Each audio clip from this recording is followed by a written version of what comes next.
하나님께 예배하신 여러분들을 나사렛 예수 이름으로 환영 또한 축복합니다. 함께 찬송 드리시죠.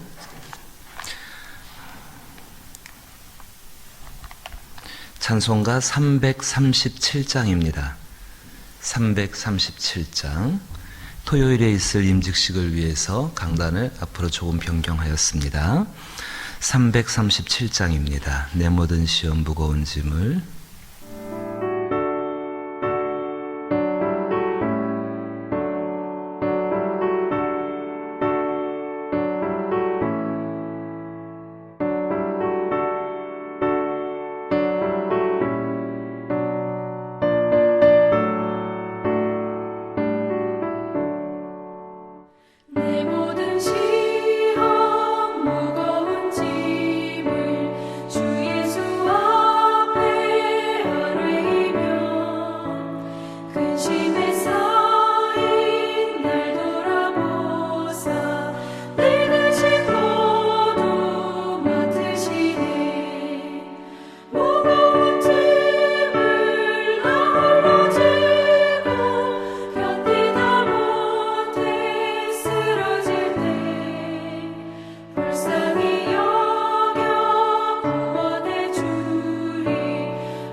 독생자를 우리 가운데 내어주신 아버지 하나님, 그 크신 사랑과 은혜 앞에 감사를 드립니다. 저희 예사랑교회가 주 앞에 이제 임직의 예배를 3일을 앞두고 있습니다. 주께서 하나님이 사랑하시는 우리 예사랑교회를 그리스도 예수의 피로 정결하게 이미 씻기셨사오니 주의 말씀으로 새롭게 하여 주옵시고 임직을 통해 부으시는 성령의 은혜로 말미암아 주의 몸된 교회가 오직 하나님만 바라보며 그리스도 예수 안에서 성령과 함께 복음을 성취할 수 있는 교회가 되게 하여 주옵소서. 그 일을 행하실 때에 세우시는 임직자분들을 귀하게 사용하여 주시고 이제 그 임직을 기다리는 3일에 남은 시간 동안에 하나님의 성령이 이들을 충만케 하시며 그리하여 이들이 살아가는 시간이 오직 주 앞에 세상의 모든 것들을 버려버리고 특별히 정욕으로부터 떠나게 되어지며 경건치 못한 모든 것을 떠나서 오직 신중함과 의로움과 경건함과 복된 소망을 기다릴 수 있는 믿음의 사람으로 준비되게 하여 주옵소서. 이들에게 기도의 능력들을 더하여 주옵시며 응답의 역사를 통하여서 더욱더 하나님께로 가까이 갈 수 있는 귀한 임직자 되게 하여 주옵시고 이미 세우신 모든 분들에게 이와 같은 능력들을 충만하게 베풀어 주옵소서. 예수님 이름으로 기도하옵나이다. 아멘.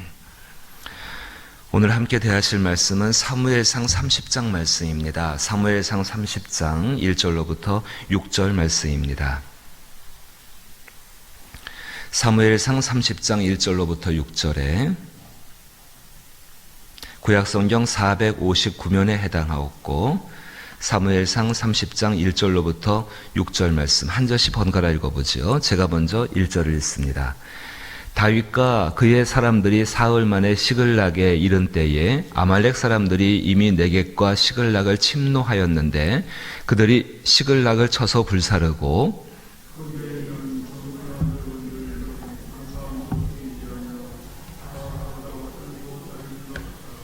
다윗과 그의 사람들이 성읍에 이르러 본즉 성읍이 불타고 자기들의 아내와 자녀들이 사로잡혔는지라.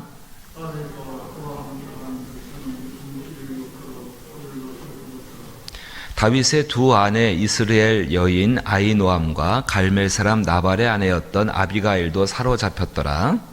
백성들이 자녀들 때문에 마음이 슬퍼서 다윗을 돌로 치자 하니 다윗이 크게 다급하였으나 그의 하나님 여호와를 힘입고 용기를 얻었더라. 아멘.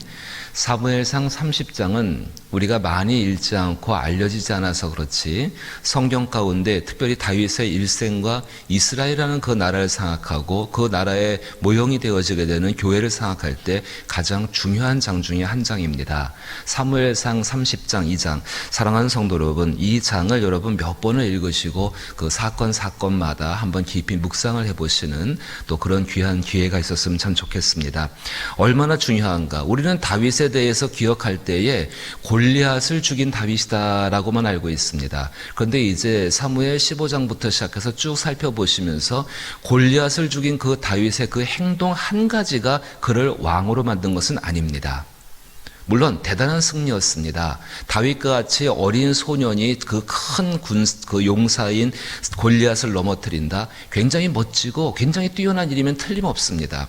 하지만 그것은 그 사람 개인적으로 좋은 일이었지 그것이 이스라엘 나라를 세워가는 데 있어서 아니 오히려 그렇게 얻었던 명성은 그 명성을 관리하지 못하는 다윗으로 인하여서 정말로 그 모습으로 인하여서 오히려 다윗에게 해가 되는 모습들을 볼 수가 있었습니다. 어디로 피하고자 하여도 그 명성 때문에 다윗은 마음대로 하지 못했습니다. 조금 더 큰 역사를 보십시다. 분명히 다윗을 하나님께서 왕으로 만드시는 과정 가운데에는 하나님의 모략이 분명히 존재했습니다. 도저히 하나님의 능력과 하나님의 뜻을 이루시는 성령님의 특별한 간섭 아니고서는 다윗을 왕되게 한다는 것은 현실과 조건을 놓고 볼 때에 불가능한 일이었습니다. 하지만 하나님은 그 일을 가능케 하셨습니다. 다윗이 왕이 되는 것, 정말 그 왕이 되는 과정 가운데 그와 함께 했던 사람들이 있습니다. 이미 아둘람굴에서 만났던 400명의 용사들과 그 용사들, 아직은 용사가 아니지요. 정말로 쫓기는 자이고 빚진 자들이고 아무런 그 의미도 없는 정말 세상 가운데 버림받은 사람들입니다. 그 사람들이 모여서 어떤 과정들을 통하여서 또 어떤 절차, 어떤 것들을 경험하면서 이 사람들은 공동체가 되어져 갑니다.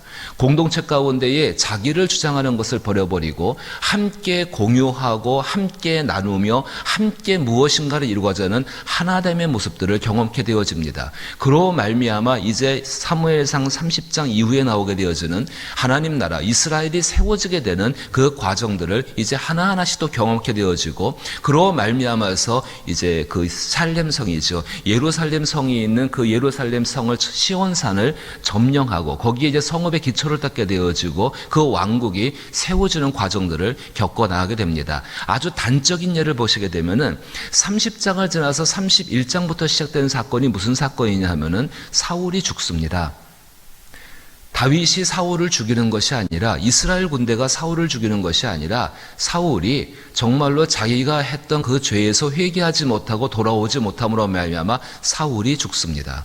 그리고 이제 사무엘상 하에 들어가게 되면 바로 시작되는 장면이, 이제 이 다윗이 이스라엘 전체의 왕이 되는 것이 아니라 자기의 지파, 유다 지파의 왕으로서 등극을 하게 되어집니다. 7년 반의 시간들이 지나고 난 다음에 이 사람은 또 이제 이스라엘 전체의 왕이 되어지게 된다는 것입니다. 사무엘상은, 다시 말씀드린 사무엘상 30장 사건은 이제 다윗이 개인적인 연단과 그 모든 연단이 맞춰지게 되고 광야 생활이 맞춰지게 되고 이제 졸업하게 되어지고 실제의 현실의 삶 가운데 들어가게 되는 바로 그 장면, 그것이 시작되는 장면이 바로 사무엘상 30장입니다. 개인의 어떤 영광을 넘어서서 함께 살아가는 사람들과 특별히 하나님의 뜻을 이루시는 하나님의 모략 가운데 사용되어지는 이제 하나님의 도구로서 나오는 그런 모습이 오늘 30장부터 보여지게 된다는 것입니다.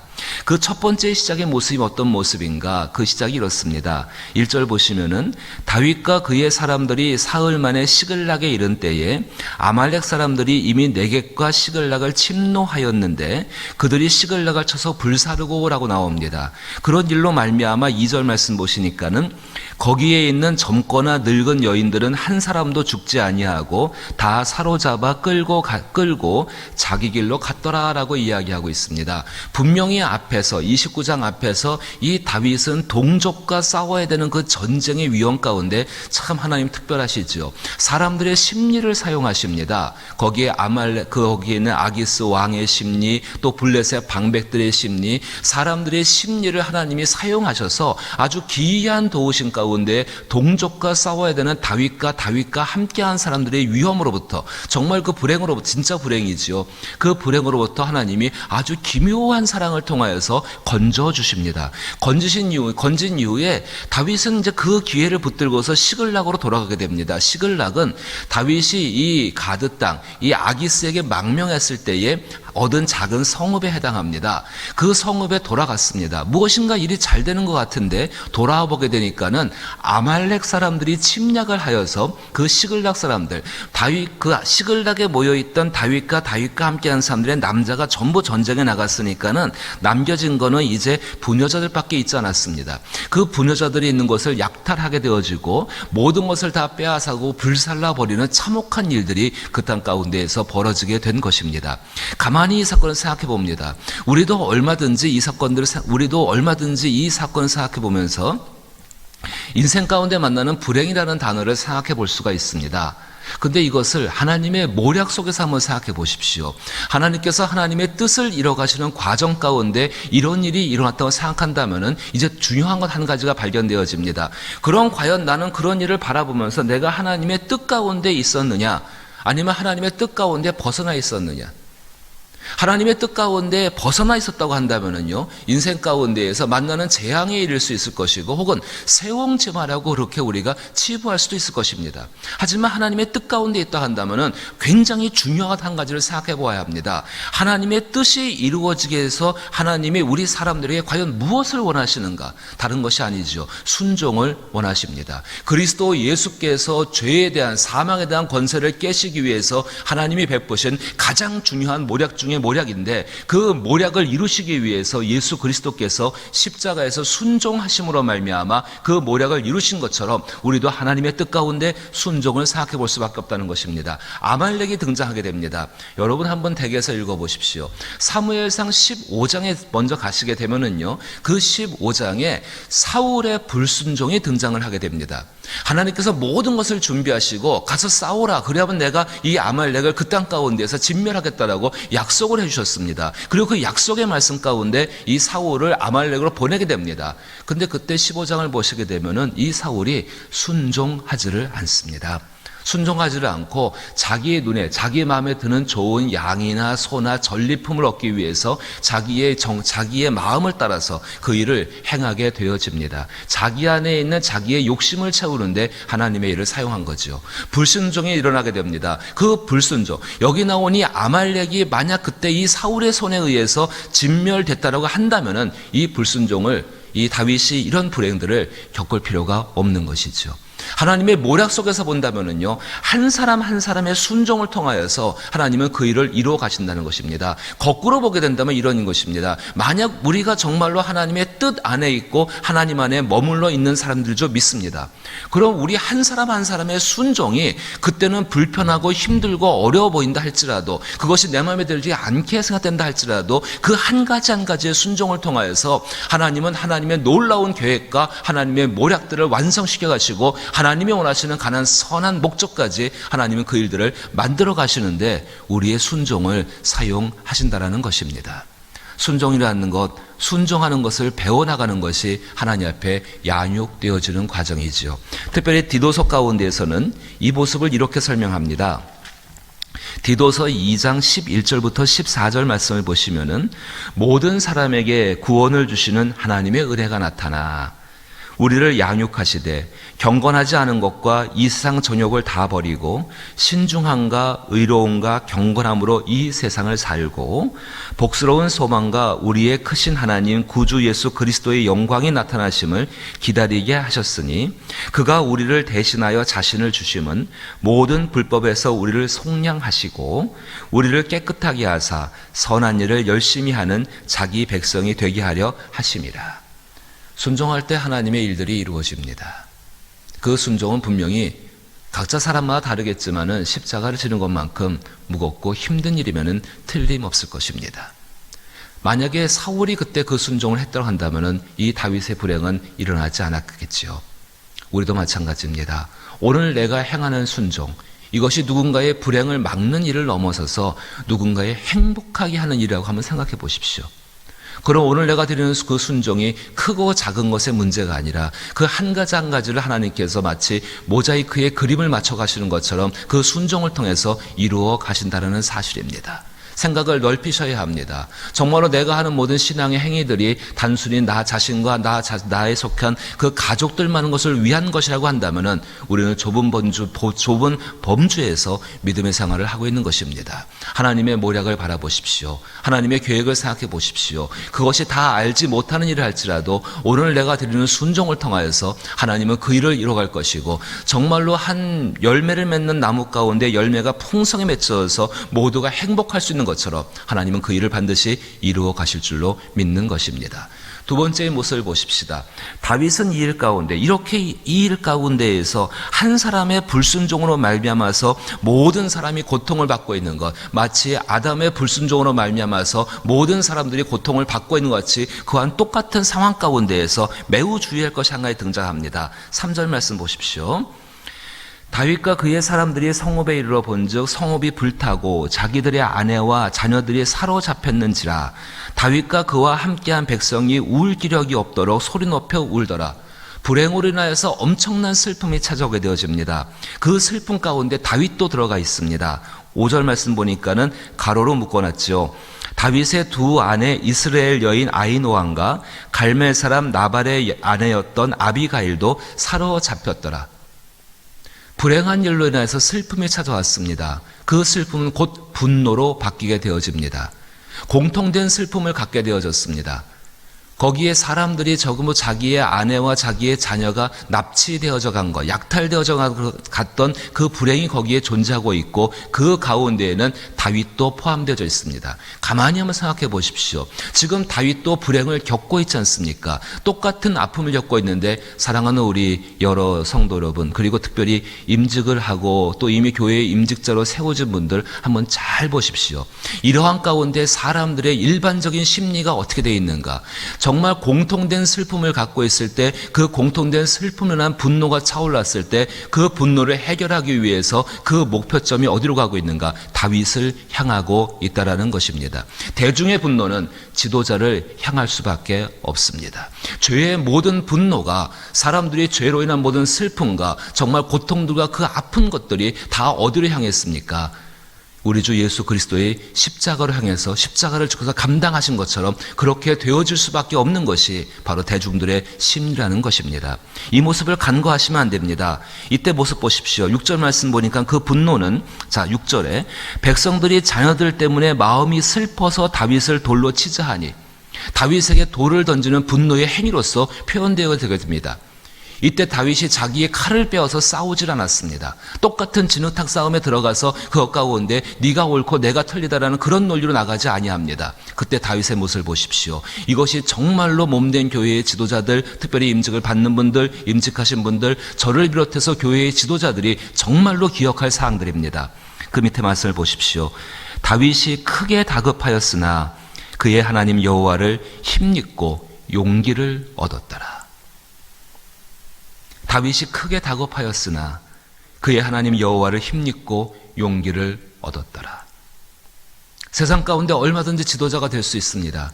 한 가정 가운데는 부모님이 지도자들이시지요. 한 공동체 가운데, 한 모임 가운데 얼마든지 우리는 지도자의 위치에 설 때가 있습니다. 또 하나님이 그렇게 세우실 때가 있습니다. 얼마든지 이렇게 다급하고 이 공통된 슬픔과 그 분노로 인하여서 돌이 날아올 것 같은 바로 그런 모습들이 우리 가운데 얼마든지 주어질 때가 있습니다.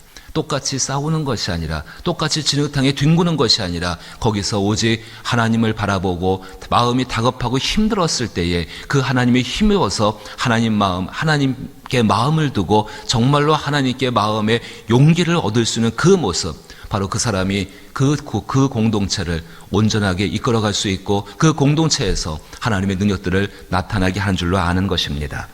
다윗은 이 경험이 굉장히 소중했습니다. 시편 56편 3절과 4절 말씀 보게 되니까는 이렇게 기록하고 있습니다. 내가 두려워하는 날에는 내가 주를 의지하리이다.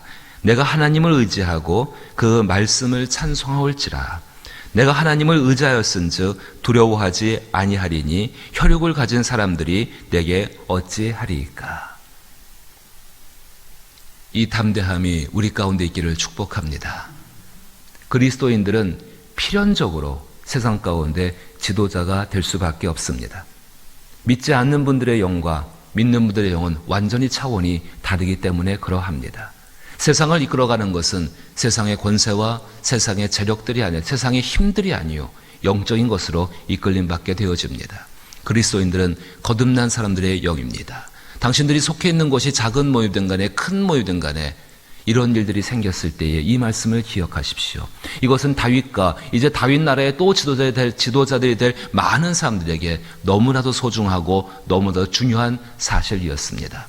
여기서 이 공동체는 깨질 수 있었습니다. 정말로 이렇게 시글락에 와서 살게 되는 망명한 이 다윗과 함께한 600명의 사람들은 완전히 분열될 수 있는 위기 가운데 있었을 때에 다윗이 어디를 바라봅니까? 하나님을 힘입어 그를 의지하여서 오늘 본문의 말씀 그대로 그의 하나님 여호와를 힘입고 용기를 얻었더라. 이 놀라운 역사로 말미암아 담대한 가운데 우리 주 예수 그리스도께서 이 길을 걸어가셨기에 우리도 그 길을 걸어갈 수 있는 저와 여러분 될 수 있기를 주님의 이름으로 축복합니다. 주기도문으로 예배 마칩니다. 하늘에 계신 우리 아버지여, 이름이 거룩히 여김을 받으시오며 나라의 임하옵시며 뜻이 하늘에서 이룬 것 같이 땅에서도 이루어지이다. 오늘날 우리에게 일용할 양식을 주옵시고 우리가 우리에게 죄진 자를 사하여 준 것 같이 우리 죄를 사하여 주옵시고 우리를 시험에 들게 하지 마옵시고 다만 악에서 구하옵소서. 대개 나라와 권세와 영광이 아버지께 영원히 있사옵나이다. 아멘. 우리 자신들도 그렇지만 우리 자녀들에게 이 순종이라는 것과 이렇게 다급한 일이 생겼을 때에 하나님을 힘입어서, 오늘 본 말씀대로 하나님을 힘입어서 용기를 얻는 그런 것 것들을 가르치고 또 구할 수 있는 저어름 되기를 원합니다. 나라와 또 이 땅을 위해 기도해 주시고 특별히 믿지 않는 영혼들의 구원을 위해서 기도해 주시며 병들고 약한 분들 우리의 중보가 더욱더 복되길 위해서 기도해 주시길 부탁을 드리고 수험생들 또 특별히 이제 토요일에 있을 임직 예배 그 임직 예배 가운데 그 임직 예배를 드리는 교회와 그리고 임직자들을 위해서 기도해 주시고 또 이미 임직 받은 분들이 뒤를 돌아보면 이 모습을 바라보므로 말미암아 새롭게 될 수 있는 은혜가 있게 되게 하여 주옵소서. 또 같이 기도할 수 있길 바랍니다. 함께 기도하십니다.